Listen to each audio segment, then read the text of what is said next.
पप्पा यांचा आज 81वा वाढदिवस आणि सहस्त्र चंद्रदर्शन सोहळा साजरा करीत आहोत.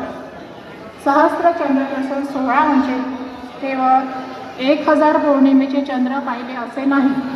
ती केवळ एक संख्या नाही, तर त्यामागे असतात असंख्य अनुभव, आठवणी, सुखदुःखांचे क्षण, कर्तृत्व आणि नाती जपण्याची क्षमता.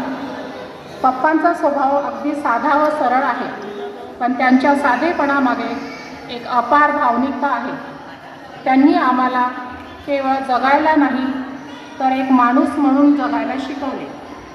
आज त्यांच्याकडे बघितलं तर चेहऱ्यावरील समाधानाचे तेच आयुष्याचे खरे यश आहे असे भासते.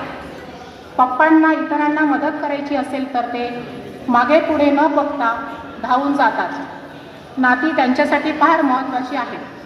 त्यांचा तो साधा हसरा चेहरा, कुठल्याही गोष्टीतील त्यांची सकारात्मक दृष्टी आणि कुटुंबावरील प्रेम हे नेहमी आम्हाला प्रेरणा देतं. 80 वर्षाचा त्यांचा हा प्रवास त्यांनी केवळ स्वतःसाठी नाही, तर प्रत्येकासाठी, प्रत्येक नात्यासाठी जगला. आणि म्हणूनच ह्या मंगल प्रसंगी मी देवाचे आभार मानते की त्यांनी आम्हाला असे वडील दिले. आणि हीच प्रार्थना करते की त्यांच्या आयुष्यात असेच आनंद, आरोग्य आणि समाधानाचे चंद्र उगवीत राहो. पप्पा, मी तुमच्याबद्दल एक थोडंसं 4 ओळी बोलते.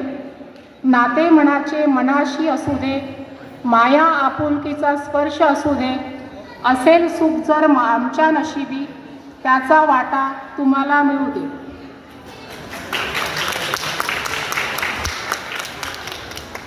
कार्यक्रमाचे पुढील सूत्रसंचालन मी निलेश आगरकर यांच्या